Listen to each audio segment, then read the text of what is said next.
Welcome to Ressa's Take. I'm so glad you're here. Each week, we will tackle some common challenges that we all often experience in life, and I'll share my take on the topic, along with some of my learnings from my own experiences. This is all about navigating life together and unlocking our best selves, one conversation at a time. Hello, everybody. It's your girl, Ressa. I appreciate you tuning in today for another episode of Ressa's Take. I hope you're having a good day and good weather. I'm not sure where you may be listening in from around the world today, but spring has definitely sprung here in the US and I am living for it. It's about 74 degrees and sunny, which I absolutely love. So, very excited about that because seasonal depression is real and I'm completely living for the sun and the warm weather right now. But anyway, welcome back to another episode. We really have a good topic for today. So last week we talked about the steps that we each can take to build a meaningful career. And if you haven't listened to that episode yet, I would definitely suggest that you do. I was joined by Felicia Jordan of the Little Big Things Co. And we talked about our own career experiences. We shared some practical tips on how we all can make the most of our career. So if you haven't listened, suggest you go ahead and check that out. It's the episode right before this one. This week's episode is a little bit of a build onto that one. So today we're going to talk about coping with and overcoming imposter syndrome. Saying that makes it sound so simple.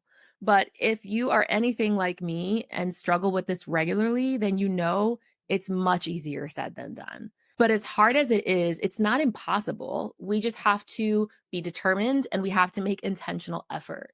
So before we dig in too far, let's start by defining what imposter syndrome is. Imposter syndrome, or it was actually originally referred to as imposter phenomenon. It's a type of self-doubt that you often see in high achieving people or those that have high expectations set for them or those that set high expectations for themselves. And these individuals have a constant concern or sometimes fear of not measuring up to those expectations. And even when they experience success, they're often unable to accept that their success is attributed to their own skills and their own accomplishments. They usually try to provide several other reasons that things worked out, even attributing it to luck at times.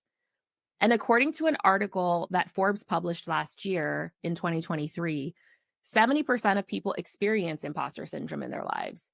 And when I initially read that statistic, it actually surprised me, but then didn't surprise me at the same time. It surprised me because that's a lot of people. 7 in 10 people experience imposter syndrome. Like, that's wild.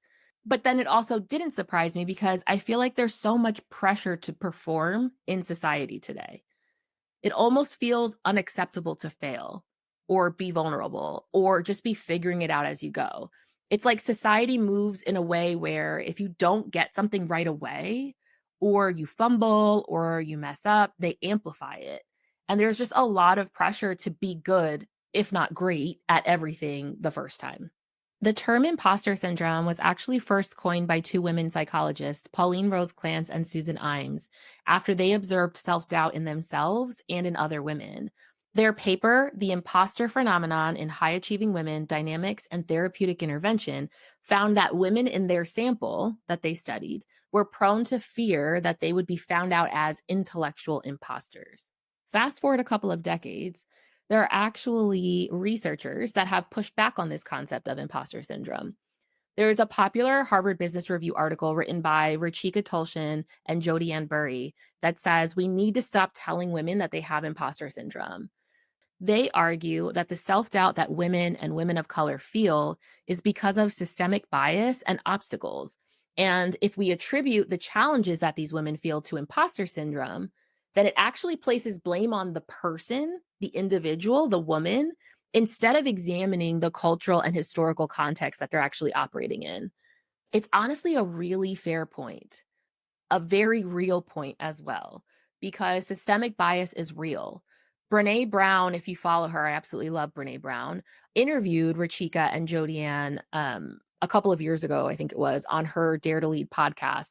And I'd highly recommend listening to it if you haven't already. It's a really insightful discussion on how we talk about imposter syndrome and how we kind of self-diagnose ourselves and how that can be a little problematic for women and women of color. And then, if I reflect on my own experiences as a woman of color, I see both aspects. if I'm being real. There are some aspects of my imposter syndrome that I know are all me. It's stemming from my own high expectations of myself. It's stemming from my own fear of failure, the pressure that I put on myself to succeed. But there are aspects that I have experienced in my career where I've felt like an imposter because of my environment.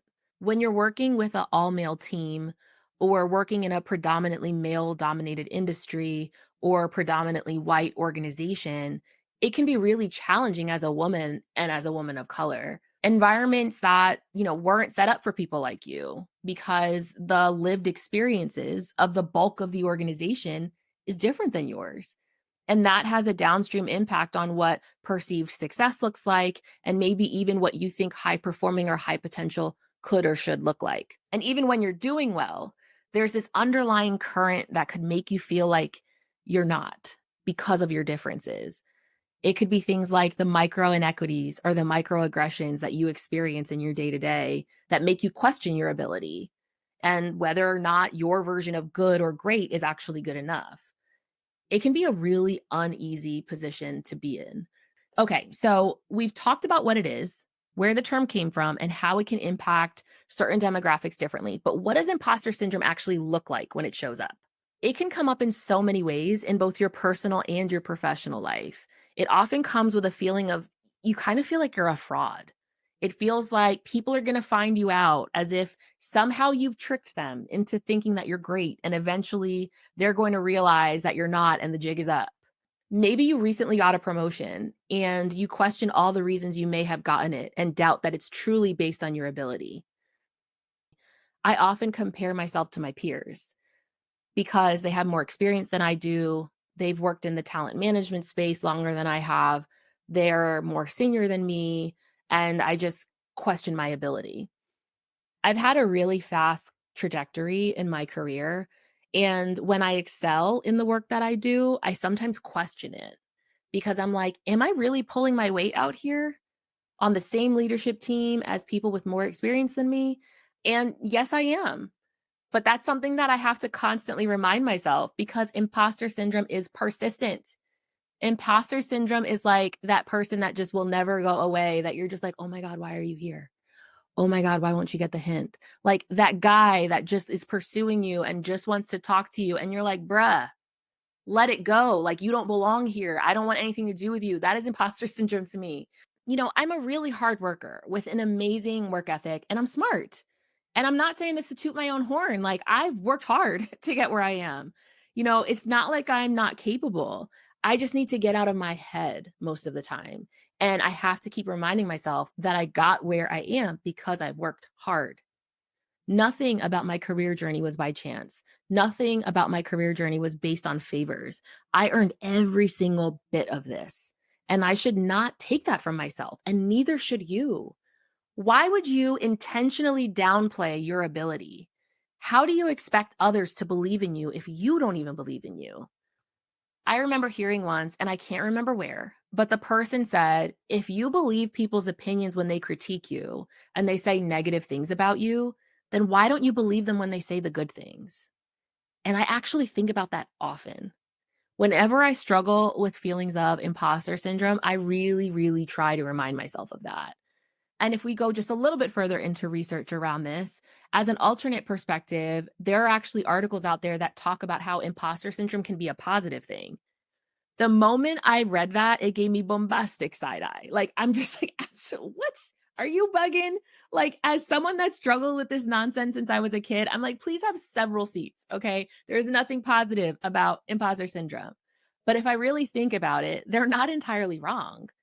In an interview with the Diary of a CEO podcast, organizational psychologist Adam Grant talked about the benefits of imposter syndrome. He referenced research by Basima Tufik, I hope I pronounced that correctly, that actually finds that frequent imposter thoughts can be fuel to motivate you to persist towards your goals. And the research says that this happens because of the gap between what people think you're capable of and what you feel you're ready for. So you feel you need to focus on putting in extra effort, learning, listening, doing whatever it is that you need to close that gap. He goes on to say that it's really tempting for us to trust our own opinions of ourselves above others because we know ourselves better than anybody. But he also says that's precisely the problem. We know too much about ourselves, and we can't be objective when we're reflecting on our own abilities. Reflecting on my own experiences, there are many that I could share, but it probably makes sense to focus on the most recent and relevant, which is struggling with imposter syndrome in my current day job. I work in talent and development for a global company. And 3 years ago, I started the role that I'm currently in, which is leading a team responsible for global innovative talent strategies. I mentioned this in the first episode, but I applied for this role thinking that it was a long shot because it sounded like my dream job, and it is, but I didn't feel qualified at all. It has been the biggest and most impactful learning and growth experience of my career. But y'all, it has been hard, like capital HARD, hard. It's been one of the biggest learning curves of my life. Sometimes I still see myself as this little mixed girl from Allentown, Pennsylvania, that has a hard time fitting in and constantly second guesses herself. But I have to remind myself that I'm not that girl anymore. I'm capable, smart, and I'm an inspirational woman, or at least that's what I tell myself. Look at that imposter syndrome happening live right now as I'm talking. My goodness. That is not just what I tell myself. That is what I am. I really have to work on this. Anyway, my first 18 months in this job were so hard. I cried a lot because I doubted myself a lot. I put so much pressure on myself. Anybody that works with me knows that, like, I set a bar too high where I stress myself out sometimes. But even when I did good, I still doubted myself. I figured, oh, it's just chance, or it's because of the team that I'm working with. They're amazing. It has nothing to do with me. And actually, let's talk about that. This is a new layer of imposter syndrome that I've actually been navigating for the last couple of years in this job. Now that I'm in a relatively senior leadership role, I'm not the only one doing the work. I get work done, and I get it done through my teams. And my team is amazing, by the way. Shout out to them. But this new layer of imposter syndrome is now feeling like I have nothing to do with the success, that the success is entirely attributed to my team. And while, yes, my team is a core piece of all of our accomplishments, and I would never negate the work that they do because they're amazing and they are the reason that we get there, I also can't negate the work that I've done to lead the strategic direction of the work and of the team. But that's hard. It's really hard for me, honestly, to flip and kind of see what success looks like now in a different way. But when I think about how imposter syndrome shows up for me in this job, it's gotten a lot better over time. And you know how? Because I chose to believe that what others think about me might actually be true. That when others say I'm doing a great job, when others give me, compliments on how I'm approaching the work and the things that I'm leading, I actually choose to believe them. I took the pressure off of myself because imposter syndrome is self imposed pressure. So, my dear friend, take the pressure off of yourself. Any type of growth experience is hard. Trying new things can be intimidating. Things won't always work out as you planned. You might fail. You might not do as well as you thought you would. There might be others that you feel are more capable than you, but none of that takes away from who you are or your ability. Because just as you might fail, you might also succeed. And when you do, remember that you did that. It can't be all on you when you fail, but then success is because of everyone else and has nothing to do with you or your ability. That doesn't even make sense, does it? High achieving people often have high expectations for themselves, and that can be a blessing and a curse. It drives us to succeed, but it's also the same thing that causes us to second guess ourselves along the way when we're unsure. We have to fight that temptation. You are more than enough. You are capable. You are smart. Do not lose sight of that.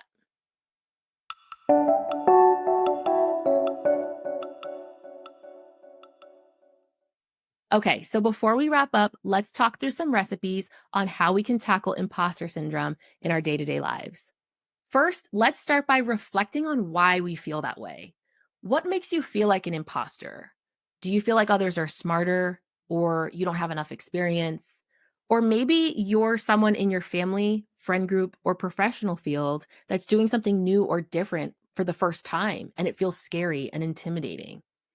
Whatever your rationale for feeling like an imposter, take some time to ask yourself how realistic those feelings are. What evidence, facts, or proof do you have to support those imposter feelings? You're likely going to quickly realize most of that imposter feeling comes from your own self-doubt or insecurity, and it's not fact-based at all. And there may be instances where you're doing something that would be intimidating for anyone doing it. It still doesn't mean you're not capable of getting it done. You worked hard to get where you are.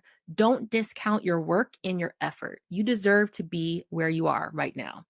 The next recipe is get a coach or an accountability buddy. I know from experience that it's easy for me to say all of these things, but it's much harder to actually do them. But you don't need to do it alone. Get yourself a coach, mentor, or accountability buddy that can help you through these moments. It can be a friend, a trusted colleague, or maybe even a neutral third party if you happen to have access to a professional coaching program. Either way, getting someone that you can reach out to as a sounding board whenever you're feeling like an imposter and leveraging them to help you navigate through how you're feeling and push through it, that can be so helpful. I've leveraged this approach with friends and a professional coach as well, and either way, it's much better than spiraling on my own. The next recipe is believe the good things too. If you believe people's opinions when they critique you and say negative things about you, then why not believe them when they say good things about you?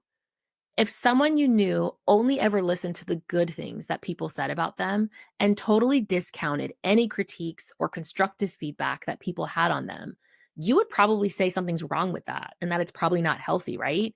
It's not balanced. It might even be a bit arrogant and self-centered to only listen to the good and ignore the areas that they need to improve, right? So why would it make sense for the opposite of that? Why would it make sense for you to listen to the areas that you need to improve and not believe in your successes or your ability to succeed? Keep a healthy and balanced perspective of yourself. You could actually accelerate your own growth and development if you do. The last recipe is don't suck the fun out of your growth experience. Please, please, please give yourself grace. Give yourself space to learn, to mess up, to grow. Don't take yourself so seriously. Life is short. You're smart. You're capable. Take it easy, do your best, and let yourself enjoy the journey. That's all I have for today's episode. I'll be honest, prepping for today was a little therapeutic for me. This topic is still one I have challenges with, so I probably will be practicing these recipes myself. Thank you for listening today, and remember to be kind to yourself. I look forward to chatting with you all again next time. I hope you have a fabulous weekend. God bless. And that's a wrap. Another candid chat among friends. If today's episode resonated with you, hit that follow button, share the episode with your friends, and leave a review. I would love to hear what resonated most and love to hear any of the thoughts that you have on the episode. Hope to see you soon, and don't forget to drop your questions or insights on our Instagram at Ressa's Take.